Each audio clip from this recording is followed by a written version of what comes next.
Dari Ray Play Bass. Ray main bass. Mau tanya dong, apakah realistis untuk seseorang yang punya penghasilan 7-8 juta per bulan untuk punya rumah dan mobil? Ini kondisi di Surabaya. Ada saran nggak untuk punya rumah sendiri? Ini pertanyaannya betul nggak, tapi kalau dia mengkonstruksinya kayak gitu. Dia ngomong penghasilannya sekian, punya rumah dan mobil udah realistis apa enggak, itu pola pertanyaan yang betul kan? Itu pola pertanyaan betul. Dan sebenarnya tadi aku sempat nyari data ya. Iya. Aku tuh sempat dapet tuh ada satu data. Jadi datanya ini itu dari Kompas. Oke.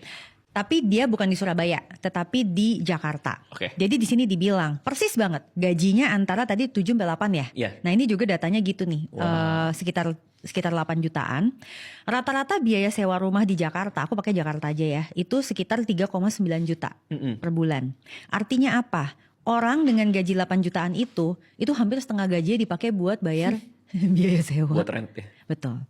Nah sekarang kalau dia mau beli rumah gimana? Iya. Dibilang bahwa kalau dia mau beli rumah dengan gajinya dia segitu yang 8 komaan itu dengan harga rumah rata-rata sekarang yang per meter perseginya mungkin sekitar 14 jutaan, itu dia butuh 12 tahun Buat melunasi rumah itu. buat nabung. Hah? Oh iya, buat nabung, betul. Iya. Buat nabung. Artinya kalau dia mau punya itu sekarang, mau gak mau solusi dia hanya KPR.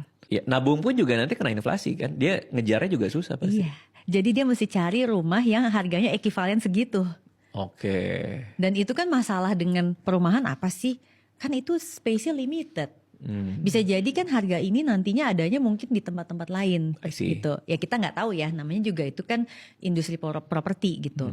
Tapi bayangin seperti itu. Jadi pada saat tadi dia mengkonstruksi pertanyaannya adalah kalau dengan gaji sekian masuk akal nggak sih untuk saya punya rumah sendiri Ya. gitu. Jujur berat.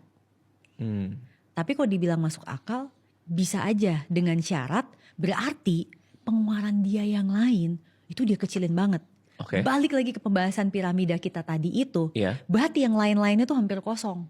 Porsi maksimum untuk gaji 8 juta yang untuk membiayai KPR tuh berapa kalau menurut Mbak Prita? Ada persentasenya kah? Ada. Jadi kan kalau dia 8 juta ya berarti kan dikaliin sepertiganya nih. Nah, oke. Kalau setengahnya aja kan 4, berarti kita ambil sepertiga mungkin sekitar 3 juta lah. Oke. Oke, jadi artinya dia hanya bisa nyicil rumah yang harga 3 juta.